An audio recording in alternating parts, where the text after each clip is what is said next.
রবিবার পুলিশ দিবস উপলক্ষে খুঁটি পুজোর মধ্যে দিয়ে পুজো প্রস্তুতি সূচনা করল চাঁচলের দক্ষিণপাড়া পুজো কমিটি। এদিন পুরোহিতের মন্ত্রোচ্চারণ, ঢাকের বাদ্যি, চিরায়ত রীতি মেনে খুঁটি পুজো সম্পন্ন হয়। উল্লেখ্য, এবছর এই পুজো 18তম বর্ষে পদার্পণ করেছে। এবছর তাদের থিম আত্মচক্র। পুজো মণ্ডপ নির্মাণের দায়িত্বে রয়েছেন স্থানীয় শিল্পীরা। থাকছে মানানসই সাবেকি সাজের প্রতিমা। পুজোর বাজেট প্রায় 11 লক্ষ টাকা। পুজোর দিনগুলোতে আয়োজিত হবে সাংস্কৃতিক অনুষ্ঠান, পাশাপাশি নেওয়া হবে নানান জনকল্যাণমুখী কর্মসূচি।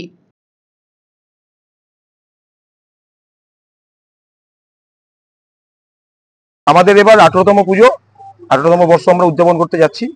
এবার আমাদের থিম হচ্ছে আত্মচক্র।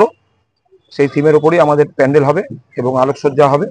আমাদের এবার জমকালো পুজো হবে এই আশা রাখছি। আর আজকে বিশেষ করে আজকের দিনটাতে আমরা বিশেষ করে বেছে নিয়েছি আজকে পুলিশ ডে, সেই জন্য আজকের দিনে আমরা আজকে খুঁটি পুজোটা আমরা বেছে নিয়েছি। এই থিমের মাধ্যমে মূলত আমাদের যে বিষ্ণু ঠাকুর আছে সেই বিষ্ণু ঠাকুরের একটা রূপ তুলে ধরা হবে। বাজেট আমাদের পুজোর আনুমানিক বাজেট 11 লক্ষ টাকা। মূল আকর্ষণ কি থাকবে? মূল আকর্ষণ প্যান্ডেল এবং প্রতিমা। এছাড়াও কোনো অনুষ্ঠানের ব্যবস্থা? সামাজিক কিছু কর্মসূচি? সামাজিক কর্মসূচি বলতে আমরা যেহেতু আমাদের রোডের ওপর প্যান্ডেল হয়, তাই জন্য আমরা মূলত কোনো রকম মানে ট্রাফিকের কোনো যেরকম নিয়ম আছে, আমরা কিন্তু মানে রোড ব্লক করে কোনোদিনই কোনো গেট আমরা করি না। এটা আমাদের একটা বৈশিষ্ট্য।